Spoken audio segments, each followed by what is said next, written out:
Welcome back, friends.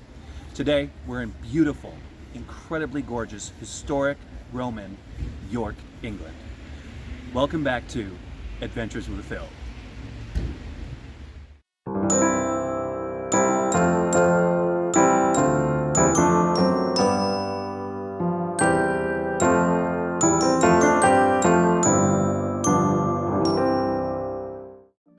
We started our travel day in a very damp London.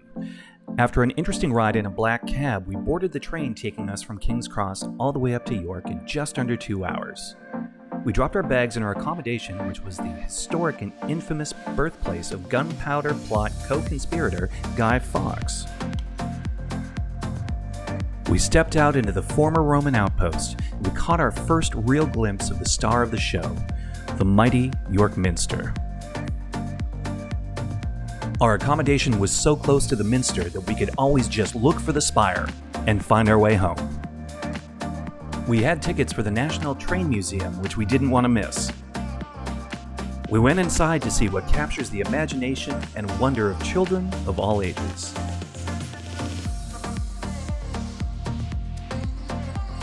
It's truly impressive to be so close to history.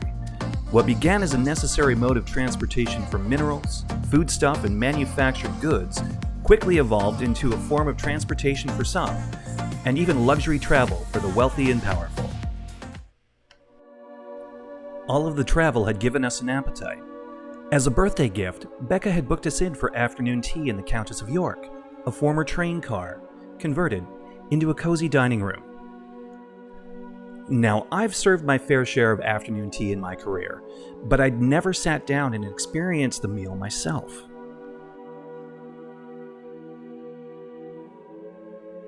We were offered our choice of several teas, and our server asked if we had any dietary or allergy concerns. Our tea started with a small amuse-bouche of bisque, and was followed with a standard tier of sandwiches, scones, clotted cream, jam, and pastries. Becca even had the foresight to arrange for 2 glasses of bubbles to be included with the tea.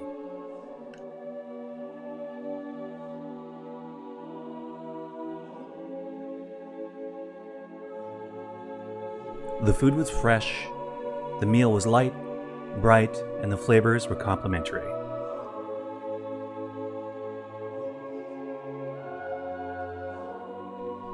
The service was attentive but not hovering. A piano concerto played in the background. Best of all was a group of 6 ladies having the time of their lives, sipping their champagne and cackling among themselves. We too had a lovely time. After that delicious experience, it was time to stretch our legs and take in York and its Minster. Built between 1220 and 1472, yes, 252 years, this spectacular Gothic church has played a tremendous role within both Catholicism and the eventual Reformation by Henry VIII. To say that history is all around you in York is an understatement. No matter where you look, remnants of the past can be found, even in a rainy courtyard.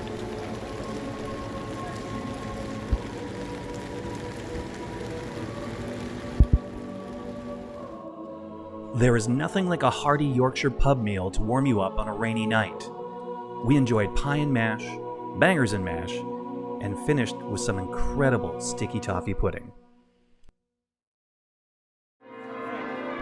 That night, the Minster's bells were rung for a full hour.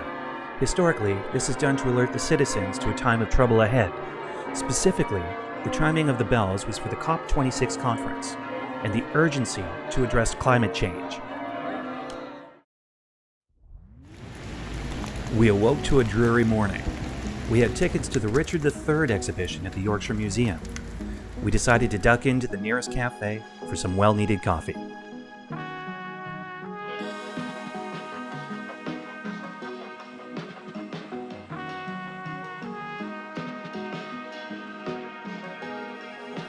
As the rain began to ease, we made our way into the museum.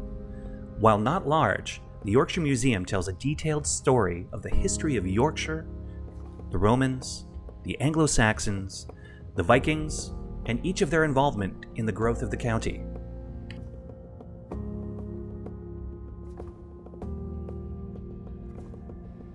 Just outside of the museum lies the ruins of St. Mary's Abbey, Built by William the Conqueror in 1066, the abbey was run by Benedictine monks until its destruction ordered by Henry VIII. Even during the light of day, the abbey has a spooky feeling.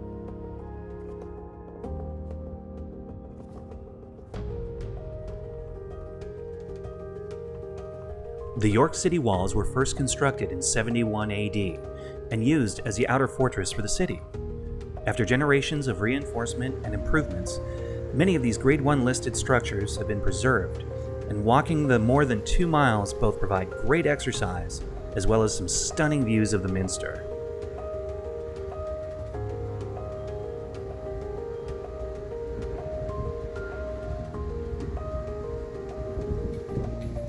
Gotta say it's pretty impressive being here next to the York Minster, the Minster.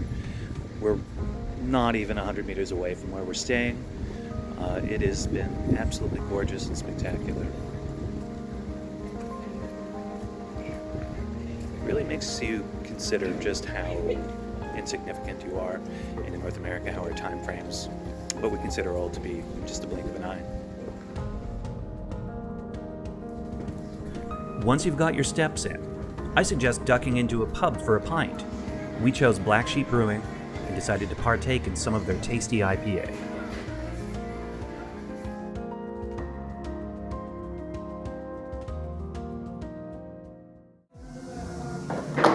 If you're looking for a bit of Harry Potter themed fun, the Hole in Wand offers indoor mini golf. While it wasn't the easiest game of putt-putt I've ever played, it was certainly entertaining.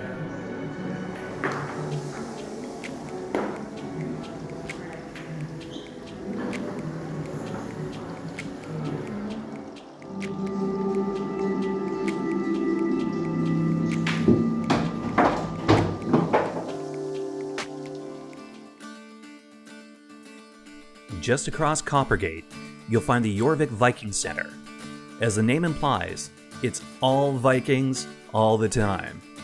The main attraction is a chairlift type ride which takes you through an old Viking village, complete with the sights, sounds, and even smells for a truly immersive experience.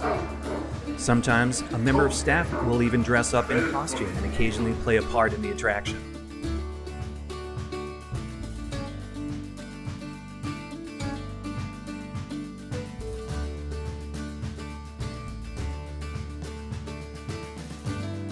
Yes, there are even some rather unusual fossils on display.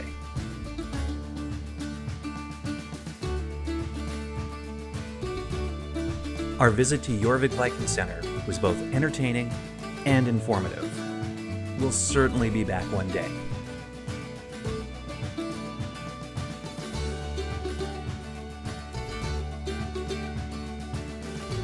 We made our way through one of the 3 remaining gates to the city, and to the river OUSE. In the summer you'll find boats for hire, pleasure craft, and canal boats. Close by is the WHIPPET Inn. This charming pub is where we had our first Sunday roast of the trip. I can say with complete honesty that we booked our trip around our Sunday meals. They're just so good. It's been said that the Shambles inspired Diagon Alley, and I really do believe that. Some may say Victoria Street in Edinburgh, but this, come on. As our time was winding down in this stunner of a city, we made sure to find a quiet place and take in the history and the beauty of this picture-perfect location.